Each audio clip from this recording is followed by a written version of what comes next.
Hello student, I am R K Jha from Mahatma Gandhi शिक्षण संस्थान। आज हम इस वीडियो में क्लास 10th के लिए मैथमेटिक्स का चैप्टर रियल नंबर, एनसीईआरटी का एक्सरसाइज 1.3 और आर एस अग्रवाल का एक्सरसाइज 1D। हालांकि दोनों बुक में ये 1C अभी नहीं हम बता रहे हैं, 1D। इसके जो 1.4 होंगे वो आर एस अग्रवाल के 1C के साथ उसका मैचिंग हो जाएगा। ठीक है, तो चलिए इसमें रियल नंबर में के इस एक्सरसाइज में आप जब देखोगे तो मेनली 3 ही क्वेश्चन दिए हैं, लेकिन मेरा काम सिर्फ उस 3 क्वेश्चन को बना लेने से नहीं होगा, इसलिए हम कुछ आप दोनों बुक को मिला के हम आपको बताते हैं। क्योंकि क्लास 9th में भी ये चैप्टर था रियल नंबर्स। तो रियल नंबर्स तो आप समझते हो कि रेशनल और इरेशनल का जो कलेक्शन होता है उसको हम रियल नंबर्स कहते हैं। इस रियल में एक रेशनल आता है और एक इरेशनल आता है बेसिकली। ठीक है,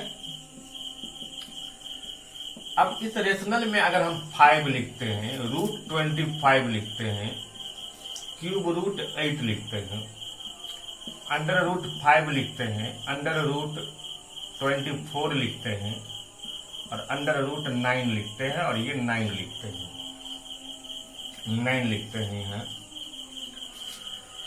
तो जब रेशनल और इरेशनल की पहचान की बात होती है कि जिस नंबर को हम p/q के फॉर्म में एक्सप्रेस नहीं कर सकते या जिसका कोई टर्मिनेटिंग डेसिमल रिप्रेजेंटेशन नहीं होता, वो इरेशनल नंबर होता है। लेकिन बेसिकली आप इरेशनल नंबर की जब पहचान करोगे तो उसके लिए क्या है कि कोई भी नंबर अगर 2 के इंडेक्स में हो और वो अगर एक परफेक्ट स्क्वायर नहीं है तो हम उसको क्या इरेशनल बोलते हैं। √5 क्या होगा, एक इरेशनल नंबर होगा।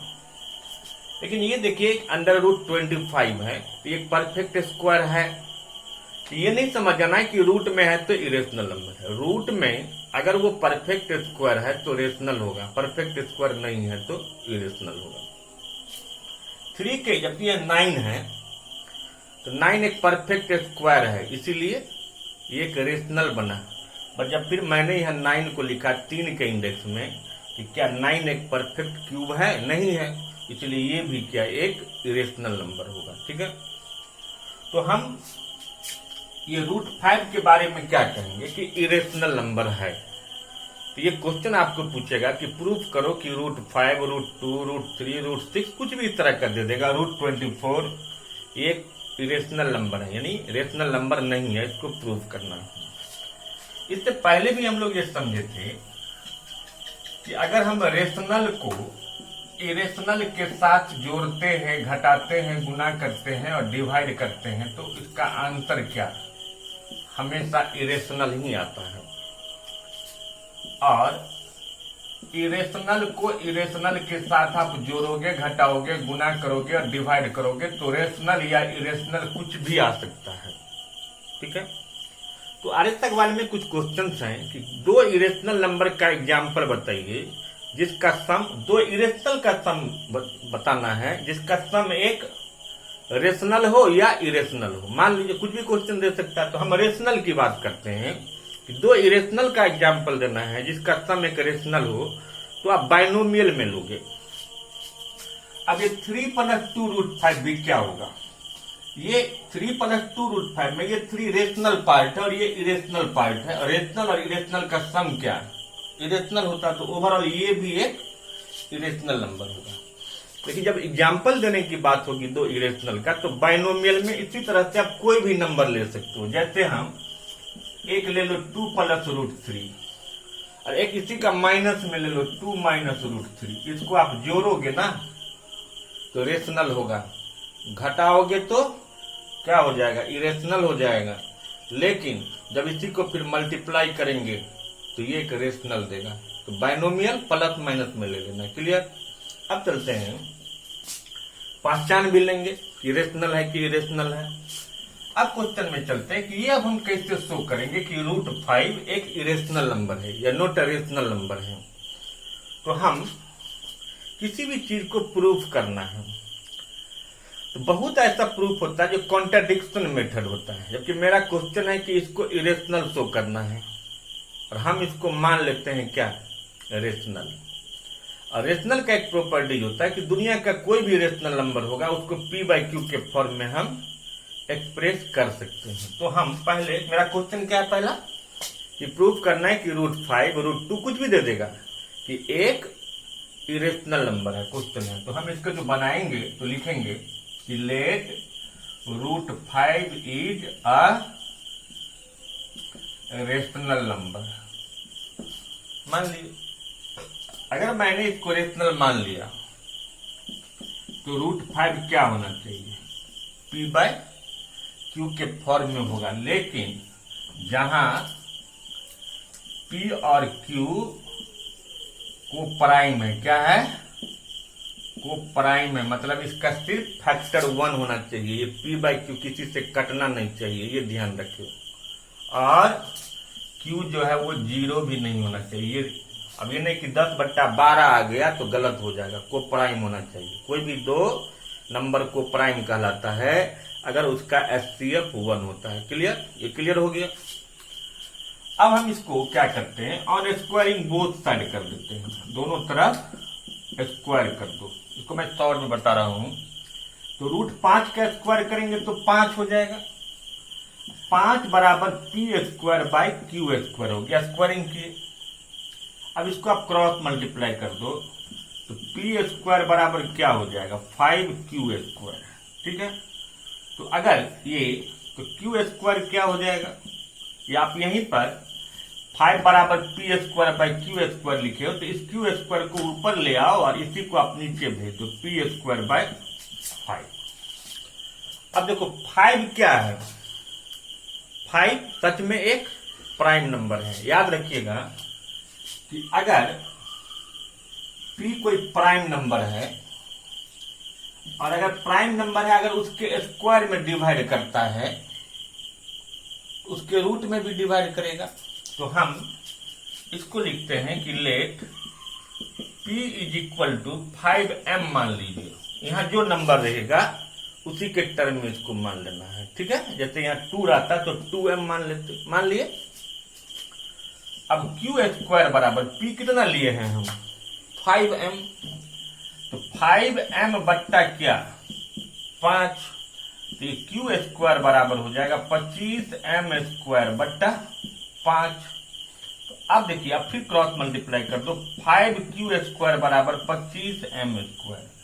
अब हम 25m² को 5q² बराबर, इसमें से 5m जो था आपको, क्योंकि आपने p को ना 5m माना है, तो अब क्या हो गया ये, हम अगर 5q² बराबर 25m² हो गया तो 5 क्या बन गया, इसका कॉमन फैक्टर बन गया कि नहीं बन गया। और ये m जो है 5m वो pa का वैल्यू है। इसका मतलब ये हुआ कि हमने जो यहाँ p/q माना था वो p/q क्या होना चाहिए, को प्राइम होना चाहिए। उसका फैक्टर सिर्फ और सिर्फ एक ही होना चाहिए, बट यहाँ फैक्टर 5 भी हो गया, इसलिए मेरा सपोजिशन क्या, रॉन्ग हो गया। इसलिए हम कॉन्ट्राडिक्शन पर पहुंच गए, सपोजिशन रॉन्ग हुआ, इसलिए रेशनल नहीं, क्या, इरेशनल नंबर। अब हम लिखेंगे कि here 5 is common factor of p and q, but as per our supposition p and q must be co-prime number, but their p and q is not prime number, hence our supposition goes wrong and we get contradiction. So this way we can say this is not rational number, this is irrational number. Okay, understood? आप इसको आप example से पढ़ोगे तो अब आपको समझ में आ जाएगा, बहुत ज्यादा लिखने की जरूरत नहीं है। क्लियर? अब चलते हैं, अगर ये इसी को फिर दे देंगे तो मोनोमियल का क्वेश्चन हो गया। कोई भी नंबर देगा, अगर यहाँ √2 रहता मान लो, अब यहाँ मैं √2 कर दिया, अब यहाँ √2 है तो क्या फर्क पड़ता है, 2, फिर यहाँ 2 हो जाता, फिर यहाँ 2 हो जाता, इसको कितना मानते हैं, 2m। तो अब ये क्या हो जाता, 4m² बाई, अब 2 कॉमन फैक्टर हो गया, तब भी तो सपोजिशन क्या, अदर देन 1 तो फैक्टर बन गया ना, तब भी सपोजिशन आपका रॉन्ग हो जाएगा। क्लियर, समझ में आ गया? अब चलते हैं 3 +